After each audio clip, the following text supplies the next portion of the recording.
প্রিয় অষ্টম শ্রেণীর শিক্ষার্থীরা, শুভেচ্ছা নিও।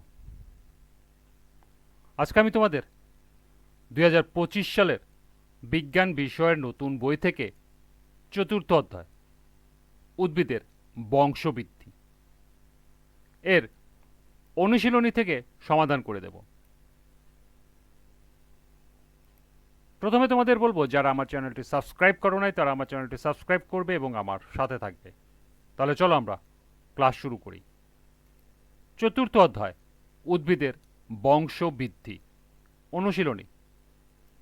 প্রথমে আছে শূন্যস্থান পূরণ করো। লক্ষ্য করো, পাঠ্য বইতে 6টি শূন্যস্থান দেওয়া আছে। প্রথমে আমরা এই 6টি শূন্যস্থান পূরণের সমাধান করব, এরপর আরও কিছু সম্ভাব্য শূন্যস্থান পূরণ দেখব এবং এর সমাধান দেখব।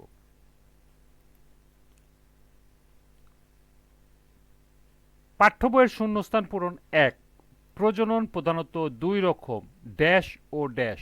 সঠিক উত্তর অযৌন ও যৌন।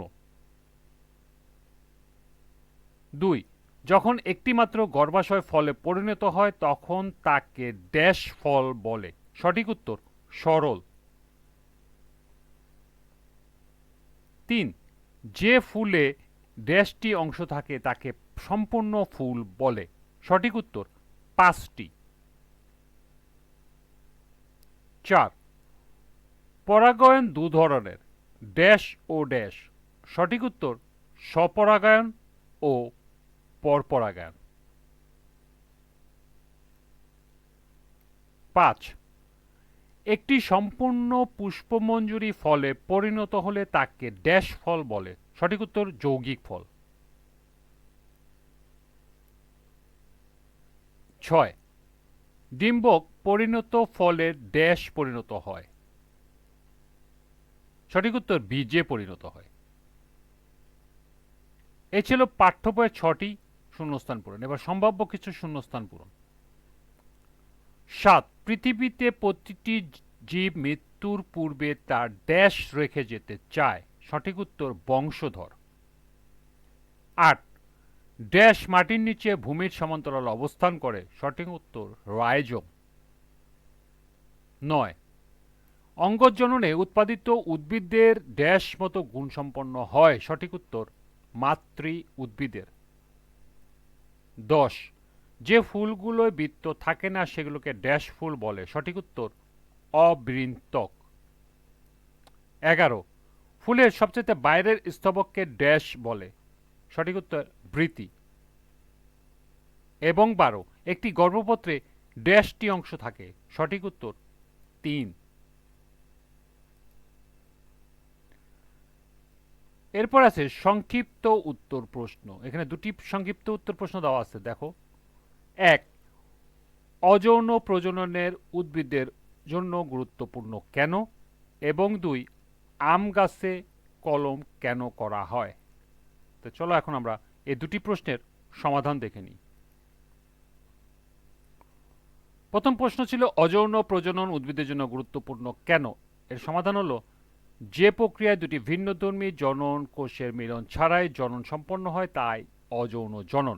নিম্নশ্রেণীর জীবে অযৌন জননের প্রবণতা বেশি। অযৌন জননের মাধ্যমে একটিমাত্র জীব বিপুল সংখ্যক অপত্য তৈরিতে সক্ষম, ফলে প্রজাতির বিলুপের সম্ভাবনা কম। অযৌন জননে সৃষ্ট অপত্যরা জিনগতভাবে তাদের মাতৃ উদ্ভিদের অনুরূপ হয়, ফলে মাতৃ উদ্ভিদের বৈশিষ্ট্যাবলী বংশ পরম্পরায় অক্ষুণ্ণ থাকে। অযৌন প্রজনন উদ্ভিদকে নতুন বা খালি আবাসস্থল দ্রুত সংখ্যা বৃদ্ধি করতে সক্ষম করে। এছাড়া যেসব পরিবেশে পরিস্থিতিতে কঠোর বা উঠানামা করে সেখানে অযৌন প্রজনন একটি স্থিতিশীল জেনেটিক মেকআপ বজায় রাখার সুযোগ দেয়, যা সেই নির্দিষ্ট অবস্থার সাথে ভালোভাবে খাপ খাইয়ে নিতে পারে। এই ছিল অযৌন প্রজনন উদ্ভিদের জন্য কেন গুরুত্বপূর্ণ এর সমাধান।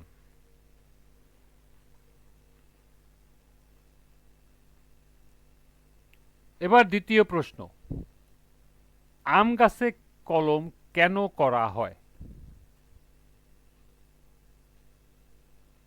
এর সমাধান হবে যেসব কারণে আম গাছে কলম করা হয় তা হলো: ক, এই পদ্ধতিতে উৎপাদিত চারা বা কলম রোপণ করলে মাতৃ গুণাগুণ সম্পন্ন ফলাফল পাওয়া যায়। খ, গাছে তাড়াতাড়ি ফল ধরে ও গাছ ছোট হয় বিধায় অল্প পরিসরে অনেক গাছ রোপণ করা যায়। গ, অযৌন বংশ বিস্তার পদ্ধতিগুলোর মধ্যে ক্লেগ্রাফট গ্রাফটিং বা ফাটল জোড় কলম একটি অন্যতম পদ্ধতি। এবং ঘ, এই পদ্ধতিতে একাধিক ফল গাছে কলম করা যায়। এই ছিল দ্বিতীয় প্রশ্নের সমাধান। তোমরা এই প্রশ্নের উত্তর এখান থেকে নোট করে নিতে পারো। এরপর আছে বহু নির্বাচনী প্রশ্ন। আজকের ক্লাসটি এ পর্যন্তই। পরবর্তী ক্লাসে বহু নির্বাচনী প্রশ্ন থেকে সমাধান করে দেব। সবাইকে আবারও বলছি, যারা আমার চ্যানেলটি সাবস্ক্রাইব করো নাই তারা আমার চ্যানেলটি সাবস্ক্রাইব করবে এবং আমার সাথে থাকবে। সবাইকে পরবর্তী ক্লাস দেখার আমন্ত্রণ জানিয়ে আজকের মতো আমি এখানেই বিদায় নিচ্ছি। আল্লাহ হাফেজ।